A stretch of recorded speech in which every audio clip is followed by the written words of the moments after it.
มันแม่มาไล่กับพอลำพันธ์พี่น้องบางคนก็ว่าอยากให้ห้องซื้อห้องเสียงเพิ่นน้ำแน่เพิ่นว่าเนาะ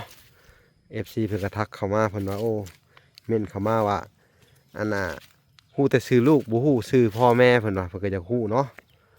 คือว่าสบายดีโดยทั้งแม่น้องศรีประจันทร์ก็ซื้อมาไล่เนาะแม่มาไล่พอลำพันธ์ทั้งบ่าวลำพันธ์เพิ่นไปใส่มื้อนี่ไปหาดอกไม้ฮะไปหาดอกไม้ไปหาหน่อไม้โดยโอ้ไปได้ข่าวว่าเฮ็ดปวกก็ไปหาเฮ็ดปวกนั่นแหละเนาะโอ้หาเฮ็ดปวกนั่นแหละเพิ่นคาดหน้าแล้วเพิ่นก็ไปเลยโดยเอาสบายดีสบายดีสบายดีสบายดียังเหลือแต่3 คนมื้อนี่เนาะโดยอันนี้จะป้านบ่นะฮะป้านหรือผัวเจ้าอันนั้นกับพวกค่อยยังเอาออกอันนี้เอาต่อออกโดยเสาให้เสาหน้าพี่น้องเอ้ยนี่ทับสาวพี่น้องเอ้ยกลต่อไม้ออกอีกโอ้ต่อยังนอนนี่ผักอะไรขอไปจักนี่ตอนนี้ต้นนี่ต้นบกบ่แม่นต้นก็ขาวๆน้อยๆแต่เขาอ้นต้นหยังเขาก็บ่ฮู้มันจากต้นนี่ยังเนาะซับออกเลยนี่โอ้ขักอะไรน้องสุยง่ายเลยเก่งเนาะขยันสู้สิแล้วแล้ววันนี้ถ้าเฮาเฮ็ดไปสิเฮากะพอได้กินอยู่ข้าวครับไปอึดช่วงอันนั้นเนาะช่วงยามนี่แหละว่าท่านซะไว้หมกกว่าปีเนาะเฮ็ดอยู่กับพ่ออยู่พ่อกินว่าท่านซะดีกว่าบ่เฮ็ดได้เนาะดีกว่าบ่มีหยังเลยพี่น้องเอ้ยเฮ็ดอยู่บ่พอกินก็ยังน้อยเฮาก็ขยันพอได้อยู่ได้กินก็อดเอาก่อนเนาะสู้ๆเด้อนี่กิ้งอันนักบ่พานกิ้งนี่สิกิ้งออกไปพุ่นบ่ปัดไทยหน้าได้ไทยได้ไปช่วยโอ้พานกิ้งไปได้น่ะกิ้งไปสิบ่นี่สิซอยปอเท่าบ่นักบ่น่ะเพราะว่าสิไทยหน้าต่อเนาะลบเด้อน้องมืดลบสู้น้องกิ้งแล้วบัดนี้ใครแต่มันบนนักมันดอกเนาะพี่น้องคนแต่ละคนพี่น้องเลยป้านทับพอมาเนาะเพิ่นไปหากินพี่น้องเลย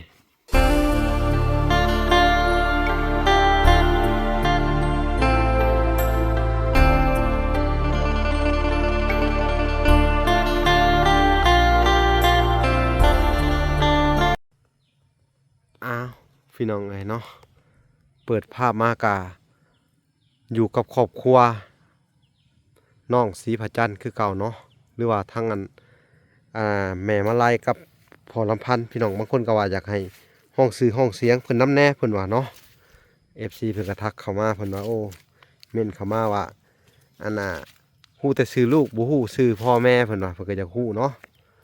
คือว่าโดยทั้งแม่น้องศรีประจันทร์ก็ซื้อมาไล่เนาะแม่มาไล่พอลำพันธ์ทั้งบ่าวลำพันธ์เพิ่นไปใส่มื้อนี่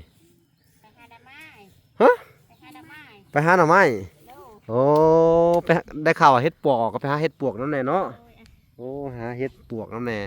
เพิ่นคาดหน้าแล้วเพิ่นก็ไปเลยเอาสบายดีสบายดีสบายดีสบายดียังเหลือแต่3 คนมื้อนี่เนาะที่เหลือไปใส่เรือน้องศรีประจันทร์เพิ่นก็เข้าคอดำหน้าโอ้มาขอให้ไปช่วยไปช่วยดำหน้าโดยดำหน้ารับจ้างเนาะโดยวันเท่าไรเพิ่นไปดำยังไม่จักได้เขาก็ไม่ได้บอกก็สิประมาณ120,000แหละเนาะประมาณนั้นถ้าบอนเอาเงินก็เอาเข่าเนาะโดยสิแล้วแล้วบ่ได้นัดแต่เช้านี่พุ่นบ่โดยเนาะโดยนี่ดำแต่เช้าพุ่นพี่น้องเพราะว่ามัน หน้าบ่มีน้ำเนาะน้ำบ่ข้างเขาสิว่ากันหน้าโน้นทางนี้เนาะมันเป็นโน้นพี่น้องมันสิเป็นบุ่งอยู่ทางกูอืมให้ใหญ่อะเขียวแหละเนาะโดยให้ใหญ่นั้นดำก่อนติดแหละเนาะโดยโอ้น้อยๆน่ะก็ดำเป็นเนาะฮะโดยคือเก่าเนาะเพิ่นก็ดำพี่น้องไงเฮ็ดได้สักก็ดำเป็นได้พี่น้องคุณจับกล้าปักใส่เก่งน้องมืดเก่งเนาะพี่น้องไงยังเหลือจัก5 บาทนี่2ให้นี่บ่2ให้3ให้น้อยๆน่ะดำเบิดเลยเนาะสาวเอาเบิดเลยก้นตอขึ้นมาบ่นี่ฮะโอ้ไผก้นนั่นนี่ฮะฮะเจ้ากับแม่ว่าคือสิมาดุแท้แล้วเจ้าก้นขึ้นเลยก็พอดีอันน่ะเพิ่นคาดว่าสิเจ้าก็ขุดออกแต่หันเลยนะน้องซุยกับแม่ว่าซั่นส่วนพ่อเพิ่นคาดว่าแล้วเพิ่นก็ไปหาอยู่หากินเนาะมื้อนี้คือว่าใส่แล้วเรียบร้อยบ่แล้วพาแถบเนาะโดยอยู่สบายเลยบาดนี้โดยคักแล้วบาดนี้เนาะนี่น้องไงเป็นได้นอนอันน่ะห้องใหม่น้องลุยม่วนบ่บาดนี้ม่วนเนาะบ่ได้พันยังบ่นอนห้องใหม่ยันว่าอันน่ะมีโชคมีลาภเพิ่นว่าบอกบ่มีเนาะห้องใหม่นี่นอนจักคนฮะพอช่วยนอนจักคนนะนอน2 คนว้าย2 คนหรือ4 คนอันนั้นก็หัวน้องมืออารมณ์ดีน้องมื้อนี้เนาะบ่ให้ได้มื้อนี้เนาะอ้ายไปใช้แล้วอ้ายฮะอ้ายเพิ่นเท่าอิหยังนะเท่าใช้สมอนชีสมอนเนาะเพชรสมอนเนาะเพชรสมอนเพชรสมอนนั่นไงฝนตกเข้ามาใส่แจบไว้เลยเนาะตัวนั้นเนาะแจบไว้เลยพี่น้องฝนกับพ่อลินช่วงนี้เนาะบ่ตกแห้งปานใดพี่น้องไงถ้าตกแห้งก็สิได้ดำมีน้ำแน่อันนี้มันตกพอแบบว่าละลายขี้ดินซื่อๆเนาะสิแล้วอดยัง3ให้น้อยๆเนาะถ้าแม่นมีน้ำกับมือเดียวเนาะนี่พี่น้องเอ้ยนี่มื้อแรกนี่ให้แล้วเลยก้าวว่าแล้วบ่นี่ให้นี่ให้นี่กับให้นั่นเนาะโอ้พี่น้องเอ้ยให้นั่นแล้วแต่ว่านี่เพิ่นว่าให้เพิ่นป้านคันนะอันนี้จะป้านบ่นะฮะป้านหรือผัวเจ้าอันนั้นกับพวกค่อยยังเอาออกอันนี้เอาต่อออกเสาให้เสาหน้าพี่น้องเอ้ยนี่ทับสาวพี่น้องเอ้ยกลต่อไม้ออกอีกโอ้ต่อยังนอนนี่ผักอะไรขอไปจักนี่อันนี้ต้นนี่ต้นบกบ่แม่นต้นก็ขาวๆน้อยๆเขาอ้นต้นหยังเขาก็บ่มันถึงต้นอีหยังน่ะเนาะซับออกเลยนี่โอ้ขักอะไรน้องสุยง่ายเลยเก่งเนาะขยันสู้สิแล้วแล้ววันนี้ถ้าเฮาเฮ็ดไปสิเฮากะอันน่ะพอได้กินอยู่ข้าวครับไปอึดช่วงอันนั้นเนาะช่วงยามนี่แหละว่าซั่นซะไว้หมกกว่าปีเนาะเฮ็ดอยู่กับพ่ออยู่พ่อกินว่าซั่นซะดีกว่าบ่เฮ็ดได้เนาะดีกว่าบ่มีหยังเลยพี่น้องเฮ็ดอยู่บ่พอกินก็ยังน้อยเฮาก็ขยันพอได้อยู่ได้กินก็อดเอาก่อนเนาะสู้ๆเด้อโดยเนาะเฮ็ดนี่แล้วนะกะสิไปอันน่ะบ่ว่าดำให้ดำนาแล้วนี่ก็สิไปเริ่มลงเตาบ่โดยจะไปแล้วไม่หลายได้ไม่ค่อยอยากให้เจ้าไปเฮ็ดเนี่ยจนคืนนี่ก็นอนบ่หลับแล้วบ่มีเงินใช้บ่แม่นหยังแม่นบ่อยากได้ลายก็พอซื้อมักอันนั้นมักพริกเกลือเป็งหนอกเป็งนัวนี่แหละอ้ายแม่นแล้วเนาะโดยคำว่าเฮ็ดก็ยังบ่ได้อันนี้ก็หลายวันแล้วเด้หรือบ่ได้เอากาออกอันนั้นก็อ้ายข้อยก็เป็นไข่แล้วบ่ได้ไปขายก็เลยบ่มีเงินโอ้ โดยสถาบันนี่แล้วนี่ปุ๊บเนาะถือว่าถ้าแล้วมื้อนี้กับมื้ออื่นก็เฮ็ดเวียกต่อเลยเนาะ โดยอ้าย พากันไปลุยเด้อ โดย พากันตัดไม้ตัดหยังลงเตาเลยโอ้ย โดยอ้ายโดย สิได้อันน่ะมีเงินต่อยอดคือเก่าเนาะ โดยอ้าย แต่ว่ากำไรมันอยู่ในหั่นเนาะ โดยอ้าย โอ้ยสู้ๆซะ โดย อ่าแล้วว่าดำนี่ฮะ แล้วอ้าย แล้วผู้นี้เลิกว่านี่ฮะ โดย อ๋อเฮายังท่าแต่อันพอลำพันธ์มาแต่หาหน่อไม้เนาะหาอยู่หากินว่านี่เนาะพากินข้าวเที่ยงแล้วบ่นี่ โดย ฮะ พากินแล้ว กินแล้วข้าวเที่ยงอะ โดย กินกับหยัง กินกับเห็ดป่ง เฮ็ดป่ง โดย กับผู้นี้แล้วแหละเนาะ โดย ท่าแต่สามไห้นี่บัดนี้เนาะ โดย จะปานทำหน้าพาพัวก่อน แต่สิปั้นคณะท่าผัว โดยเพิ่นมา อื เพิ่น ม อาจจะเมื่อแกงขึ้นแกงหน่อไม้หรือว่าข้าวใด อืม ต้มหนักหมกหน่อไม้แล้วเขาก็จะอันนี้ไว้ ไถนาเนาะ ไถนาให้ไว้ ไถแล้วขาดไว้เนาะ โดยลง โอ้ มาจะได้ดำต่อ อันนี้กิ่งอันนั้นนักบ่พานกิ่งนี่สิกิ่งออกไปพุ่นบ่ปัดไทยหน้าได้ไทยได้ ไปช่วย โอ้พาดกิ่งไว้ได้น่ะกิ่งไว้สิบ่นี่อ๋อสิซอยปอโธ่บ่นักบ่น่ะเพราะว่าสิไทยหน้าต่อเนาะ โดยอ่ะ ลบเด้อน้องมืดเออ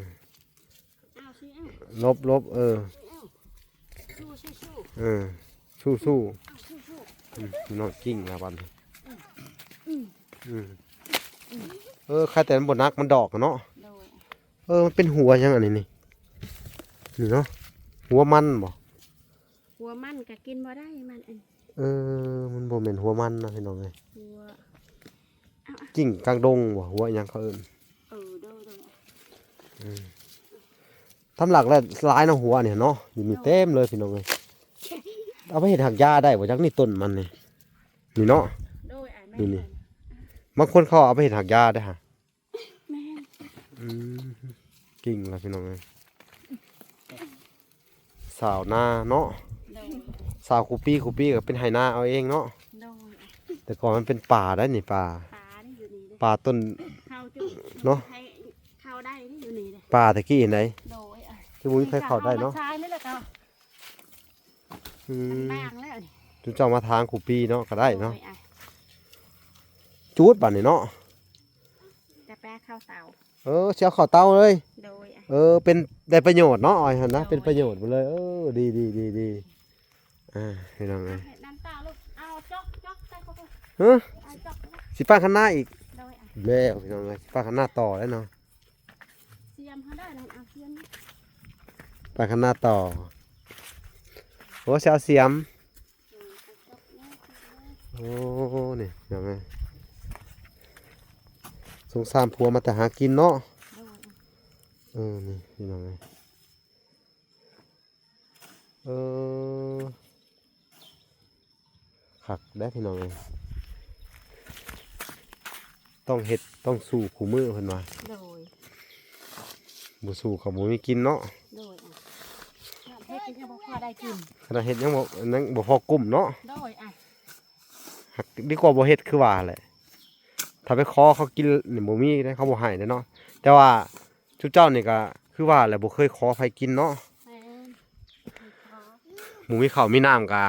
ก็ช่วยกันแบบนี้แหละ ช่วยกันเฮ็ดเตาเฮ็ดหยังเนาะ โดยอ่ะ บ่เคยงอมืองอเท้าพี่น้องเอ้ยสุดยอดนี่เก่งขนาดปานคณานี่พี่น้องเอ้ยเพิ่นปั้นแต่เช้านี่เนาะคันหน้าเพิ่นนี่ใหญ่ยอมรับอะไรพี่น้องเอ้ยแต่ละอันแนมไปหุ่นเฮ็ดถึงดึกคันหน้าเพิ่นคันหน้าคนอื่นบ่มีปานใดได้อพี่น้องเอ้ยบ่มีไห้มีคันไปได้นี่น้องสุยกับปั้นเป็นบ่ ปานเป็น เป็นเนาะเร็วคือดุแถวบาดนี่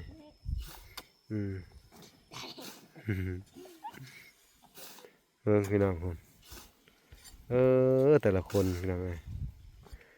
ปั้นทับอาณาพอมาเนาะ โดยอ่ะ เพิ่นก็ไปหากินพี่น้องไงใครแน่แต่ว่าน้ำนี่ยังหากินง่ายอยู่หน่อหมกหน่อไม้เนาะ โดย ถ้าไปเพาะเฮ็ดปวกก็ได้หลายได้ยามนี่พี่น้องเอ้ย แม่นได้หลาย ยามเฮ็ดปวกเฮ็ดละโงงก็วิทย์แล้วเนาะ วิทย์แล้วน้ำนี่วิทย์แล้วเฮ็ดละโงงมันออกปีละเทื่อบ่หรือว่า2-3เทื่อ ปีละเถือ เฮ็ดละโงงก็วิทย์แล้วพี่น้องเอ้ยกินเฮ็ดกินหยังก็ระมัดระวังเด้อ โดย ช่วงนี้มันคนเบื่อเฮ็ดหลายได้ แม่นว่า เอาบ่ละก็ยังเบื่อเฮ็ดเฮ็ดยังไอ้เบื่อ มันจะคือเฮ็ดขี้กระดีเดือนนี่แหละ โอ้ มันคล้ายๆคือเฮ็ดละโงงเขาว่าเฮ็ดขี้กระเดือนเขาว่า แม่ เก็บไปมื้อน่ะเก็บไปเลยเอาไปให้เขาเบิ่งว่าทิ่มไปน่ะไก่ไปกินกันยังเบื่อเมาเป็น10กว่าโต เก็บที่เฮาในบ้านเลยว่าจังได๋ ฮะ เก็บมาที่ใช้ เก็บในโคกกันแหละ โอ้ แต่ว่า แม่น่ะเฮ็ดอันนั้นมัน เออ กินมันบ่หอมคันเฮ็ดเบื่อ เออ กินมันแปลก กับแบบว่าค่าแต่ว่าผสมบ่หลายถ้าผสมหลายน่ะเนาะ ๆโดย ผิดหลายค่าแต่ว่าเฮ็ดละโงงมันหลายกว่าเฮ็ดเบื่อนะเฮ็ดเบื่อมันดำดอกดำหยังสินะมันก็เฮ็ดให้เจือจางอยู่เนาะแต่ว่าผิดมันก็หายแห้งแล้วเนาะ โดย เห็นเด็กน้อยไปเก็บ เอาเลย ส่วนหลายไข่เฮ็ดมันก็คล้ายคือไข่ละโงงเนาะ แม่น่ะ เห็นเด็กน้อยเขาต้องลุยไปเก็บฮะ พักเอาลงให้ เวลาเฮาเก็บไข่มันเฮาเปิดเบิ่งหัวมันก่อนสิบ่ แม่น่ะ อืม ก็เฮาก็ดมเบิ่งคันแบบ คิวๆบ่ คิวๆนั่นก็บ่แม่น เออนี่ล้อมพี่น้องเอ้ยมาแต่ละเทื่อก็เห็นทุกเพิ่นเฮ็ดเวียกเฮ็ดงานจนบ่ได้มีวันหยุดเลยเนาะ แม่ อ้า น่ะ เถอะอยู่ซื่อๆบ่เป็นเลย คนเคยเฮ็ดนั่นน่ะ พักข้างอีซุเอาเลย อืม เออ เป็นแหละคันนาบัดนี้เนาะ เป็นได้ ปอโถ พักลงระวังใส่อ้ายโดนอ้ายเด้อ ดูคือเก่าพี่น้องว่าในปั้นคันนั้นพี่น้องเอ้ยแล้วก็ดำแล้วเลยเนาะ โดยอ่ะ โอ้ยแสดงว่ามื้อนี้ก็แล้วแหละเนี่ยเนาะอย่างน้อยเดียวนี่พระน้องพี่ประจันก็ไปรับจ้างเนาะ โดย เขาไปหามาซอยดำนาหน้าเพิ่นอยู่ไสท่านน่ะ หน้าอาหารน้องสายเพิ่นน่ะนะ อื ห ม น้าดาว อยู่ในบ้านนี่บ่ โดย อืม ตามให้นะคอด สิแล้วเลย ำเพราะว่าจักเขาได้คนจะคนเนาะ อื จัก ม สองคน สี่คนแล้วบัดนี้เนาะ เลยอันนี้มัน พี่น้องเอ้ยคันบักใหญ่หนึงป้านคือสิคูปี้เนาะ แม่นอ่ะ พี่น้องเอ้ยหมู่ว่าอันนี้เพิ่นไทยต้นนี้แล้วมื้อนี้เพิ่นสิไทยต้นนี้ต่ออีกหน่อยมื้อแรงกันลงมานี้ออกนี่ก็แล้วเลยบาดนี้ โดยอ่ะ ได้ไปหาอันนั้นแล้วบาดนี้เนาะ โดย ไปหาไม้มาเฮ็ดคานรถไทยแล้วบาดนี้ หาใหม่ข่าวทานนี่แหละ เฮ็ดเฮือนรถไทยก่อนเด้อวันนั้นน่ะก็ โดยอ่ะ บ่ได้ไปหาลากแก่ไม้บาดนี้แก่ไม้มาเข้าเต้านี่แน่อยู่พุ่นแน่แล้วแต่นะ โดยไอ้โดย แต่ว่าไม้อยู่ผู้คนยอมรับเลยว่ามันหลายเขาจะอันน่ะกกอันนั้นไม่ใช่ต้นใหญ่ได้กกสะลองคลองไปทำข้าวโต้เผาได้บ่นะ ได้หมด กกอะลอกอะล่างที่ข่อยดุดทิ่มแล้วเต็มอยู่หั่นน่ะมีเบิดมีครบเบิดต้นไม้ฮะหากไม้แห้งหลายถ้าว่าไปเก็บดึงเอามาเฮ็ดเตาฮะแล้วบาดนี่บ่ได้พักผ่อนบ่นี่หรือว่าสิเฮ็ดหยังต่อ พักก่อน พักไปพักผ่อนก่อนเฮ็ดเบิดมื้อเลยบ่เมื่อยบ่ถามแน่ ก็เมื่อยแล้วอ้ายตั้งสูงขนาดเฮ็ดก็ยังบ่พอได้นี่ สู้ๆเอาแล้วจักสิได้เนาะเฮาก็ยอมใจซุเจ้าอยู่ยอมรับเลยว่าซุเจ้านี่สุดยอดอะไรครอบครัวนี่ลูกเต้ากับสอนง่ายเนาะโชคดีเนาะ โดยอ่ะ เขาก็บ่ได้นิ่งกันนะเด็กน้อยนี่พี่น้องเอ้ยลูกเพิ่นนี่สะอ้อนเลย ก็น้อยแค่ น้อยๆนี่ก็ฮู้จักเฮ็ดเนาะนี่พี่น้องนอนอยู่นี่น้องมืดฮู้จักเฮ็ดคือกันได้ดำนาได้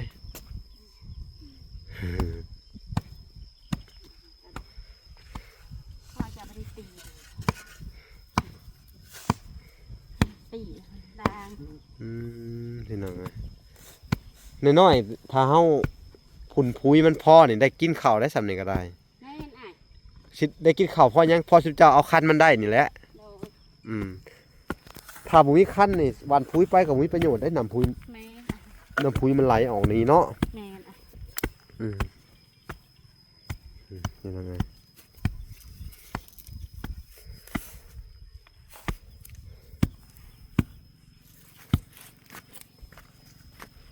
สู่เวียกสู่งานคือเก่าแต่ละมื้อพี่น้องเอ้ยคือว่ามื้ออื่นนี่ก็สิแล้วล่ะถ้าว่าน่ะเนาะ โดย ถ้าว่าบ่แล้วมื้อนี้ก็มื้ออื่นก็มื้อฮื้อก็เริ่มเฮ็ดเวียกใหม่ไปเนาะ โดย พอเพิ่นเฮ็ดกระต๊อบแล้วแหละพี่น้องเพิ่นก็สิลงเฮ็ดเวียกเต้าต่อบัดนี้หาเงินต่อพี่น้องเอ้ยพอได้ต่อเติมซื้อข้าวซื้อน้ำเนาะ โดย แล้วก็ไปหาซื้อต้นไม้มาเรื่อยเฮ็ดเฮือนต่อไปพี่น้องเอ้ยเนาะสู้ๆเด้อให้กำลังใจเด้อ โดย ทางวลาเนี่ยก็โอ้ยยอมพี่น้องเอ้ยเพราะว่าการช่วยเหลือมันก็บ่แม่นเงินบ่ละพี่น้องเอ้ยนักบุญต้นทุนชาวบ้านถ้าเพิ่นอันน่ะบ่ให้มาซอยเฮาก็บ่มีงบสิมาซอยเนาะแต่ว่าก็สิมาติดตามไปว่าสิแหละพี่น้องเอ้ยไปเรื่อยๆแหละพี่น้องแล้วก็สิมาให้กำลังใจเพิ่นก็ให้เพิ่นอาศัยขายเอาไม้และเฮ็ดเต้าและคอยหาต้นไม้ไปเนาะ โดย บ่ได้ไม้เพิ่มเติมซอยใส่กันก็โอเคแหละพี่น้องเอ้ยสู้ๆเด้อน้องลุยเด้อ โดย น้องสุยพุ่นสวดเป็นอีกสิอัดบ่ตรงนี้ บ่ สิปล่อยน้ำไหลออกมาพี่เนาะ โดย อืมนี่พี่น้องเอ้ย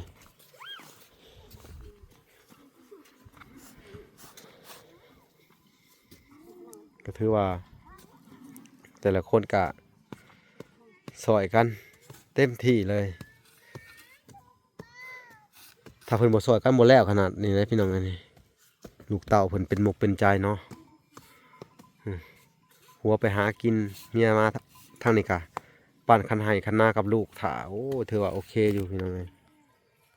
ถือว่าสมบูรณ์แบบแล้วแบบนี้พี่น้องเอ้ยครอบครัวนี่นี่แหละ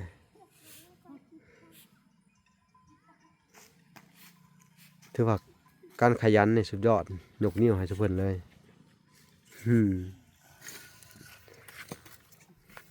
ส่วนโอ้น้องสื่อหุ่นใส่อีกแล้วนะ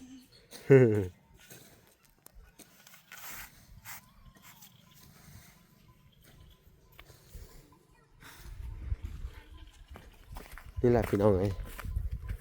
หน้าเพิ่มมันก็เป็นหน้าโน่นโมมีน้ำเลยเวลาดำก็ต้องสักดุ่งเอาก็สิประมาณนี้แหละเนาะขุดไม้ง่ายค้อนอยู่กลไม้ง่ายค้อนพี่น้องไอ้เด้อว่าดุกับธรรมดาเลยนี่เพื่อการสิตัดต้นไม้ทิ้งนี่พี่น้องตัดใหม่ๆนี่ตัดเอาคูปี้แล้วก็ไปสิกะสิตัดออกเบิดแล้วก็สิได้เพิ่นก็สิเอาไปเฮ็ดเป็นพื้นพี่น้องไอ้ข้าวเต้าเนี่ย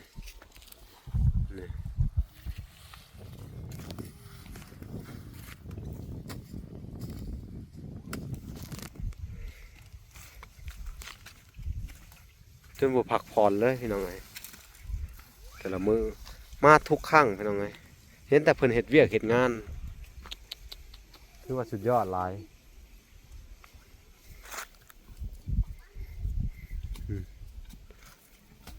ลูกก็ได้เรื่องขนาดพี่น้องพ่อแม่บอกคำเดียวลูกก็เฮ็ดตามไปเลยนี่ถ้าต้นละไม้แห้งๆบัดหนึ่งเขาไม่ได้งามน้ำบัดเนาะตึงน้ำใส่ให้สนาไว้เด้อบัดนี่พี่น้องไง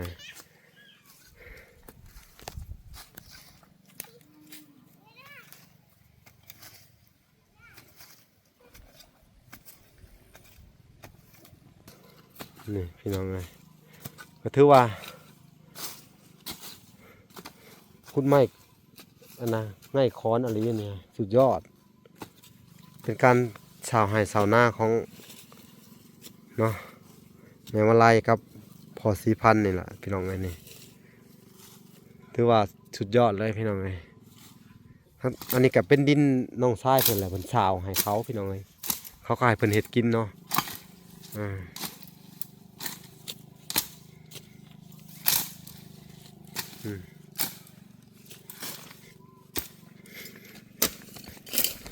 เฮ็ดแต่เช้าๆจนค่ำแต่ละมื้อเนาะ โธ่บ่ได้อยู่ซื่อๆพี่น้องเอ้ยคือผัวเพิ่นคือกันพี่น้องเอ้ยคือว่าสิแล่นนี่ยามบ่มีคงอยู่คงกินก็ป้ายเนาะ โดย ไปหาเอากินมาให้ลูกให้เต้าให้เมียก็เฮ็ดถ่าอยู่ทางนี้เนาะโอเคบัดนี้เด้อ โดยอ่ะ เวลาสิได้จบคลิปก่อนพี่น้องเอ้ยสิเข้ามาติดตามเพิ่นใหม่อีกรอบหน้าเนาะพี่น้องเนาะคลิปนี้ก็สิได้อันน่ะอำลาพาจากก่อนพี่น้องพบพอกันใหม่คลิปหน้าเนาะสบายดีเด้อและสวัสดีบ๊ายบาย